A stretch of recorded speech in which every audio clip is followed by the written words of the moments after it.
ಶುಭೋದಯ, ನಮಸ್ಕಾರ, welcome to Yoyo Kannada. ಬನ್ನೀಗ ನೋಡೋಣ ಈ ದಿನದ top 5 political breaking news. Chikkamagaluru DCC bank ಚುನಾವಣೆಯಲ್ಲಿ ಎನ್ಡಿಎ ಮೈತ್ರಿಕೂಟದ ಪ್ರಮುಖ ನಾಯಕರು ಭರ್ಜರಿ ಗೆಲುವು ಸಾಧಿಸಿದ್ದಾರೆ. ವಿಧಾನ ಪರಿಷತ್ ಸದಸ್ಯ ಸಿಟಿ ರವಿ ಹಾಗೂ ಎಸ್ಎಲ್ ಭೋಜೇಗೌಡ ಭರ್ಜರಿ ಮತಗಳೊಂದಿಗೆ ಗೆದ್ದರು. ಒಟ್ಟು 13 ನಿರ್ದೇಶಕ ಸ್ಥಾನಗಳಲ್ಲಿ 8 ಅವಿರೋಧ ಆಯ್ಕೆಯಾಗಿದ್ದು, ಉಳಿದ 5 ಸ್ಥಾನಗಳಲ್ಲಿ ಬಿಜೆಪಿ 11 ಸ್ಥಾನಗಳನ್ನ ಮೈತ್ರಿ ಕೂಟದೊಂದಿಗೆ ಗೆದ್ದಿದ್ರೆ ಜೆಡಿಎಸ್ 2 ಸ್ಥಾನಗಳನ್ನ ಪಡೆದಿದೆ. ಕಾಂಗ್ರೆಸ್ಗೆ ದೊಡ್ಡ ಆಘಾತ.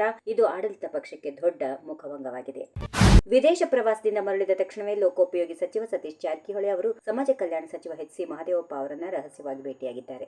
ಇಬ್ಬರು ಸಚಿವರು ಸಿದ್ದರಾಮಯ್ಯ ಅವರೇ 5 ವರ್ಷ ಪೂರ್ಣಾವಧಿ ಮುಖ್ಯಮಂತ್ರಿಯಾಗಿರಬೇಕು ಎಂಬ ನಿಲುವನ್ನ ಬಲವಾಗಿ ಬೆಂಬಲಿಸುತ್ತಿದ್ದಾರೆ. ಇದು ಕಾಂಗ್ರೆಸ್ನಲ್ಲಿ ತೀವ್ರ ಚರ್ಚೆಗೆ ಕಾರಣವಾಗಿದೆ. ಡಿಕೆ ಶಿವಕುಮಾರ್ ದೆಹಲಿಯಲ್ಲಿ ತಮ್ಮ ಲಾಬಿಯನ್ನ ಮುಂದುವರಿಸುತ್ತಿದ್ದಾರೆ ಎಂಬ ಮಾತುಗಳು ಕೇಳಿಬರುತ್ತಿವೆ.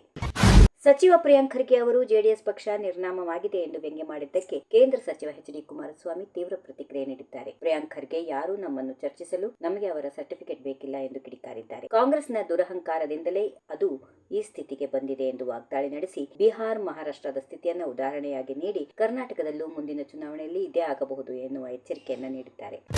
ಬಳ್ಳಾರಿ ನಗರದಲ್ಲಿ ಇತ್ತೀಚೆಗೆ ನಡೆದ ಬ್ಯಾನರ್ ಗಲಾಟೆ, ಫೈರಿಂಗ್ ಘಟನೆಗಳು ಹಾಗೂ ಹೆಚ್ಚುತ್ತಿರುವ ಕೊಲೆ, ದರೋಡೆ, ದೌರ್ಜನ್ಯ ಪ್ರಕರಣಗಳು ರಾಜ್ಯದಲ್ಲಿ ಕಾನೂನು ವ್ಯವಸ್ಥೆ ಸಂಪೂರ್ಣ ಕುಸಿದಿರುವುದಕ್ಕೆ ಸಾಕ್ಷಿಯಾಗಿದೆ ಎಂದು ಬಿಜೆಪಿ ರಾಜ್ಯಾಧ್ಯಕ್ಷ ಬಿವೈ ವಿಜಯೇಂದ್ರ ತೀವ್ರ ಆರೋಪ ಮಾಡಿದ್ದಾರೆ. ಇಂತಹ ಭೀಕರ ಘಟನೆಗಳು ನಡೆದರೂ ಕಾಂಗ್ರೆಸ್ ಸರ್ಕಾರ ಯಾವುದೇ ನೈತಿಕ ಹೊಣೆಗಾರಿಕೆ ತೆಗೆದುಕೊಂಡಿಲ್ಲ ಎಂದು ಕಿಡಿಕಾರಿದರು.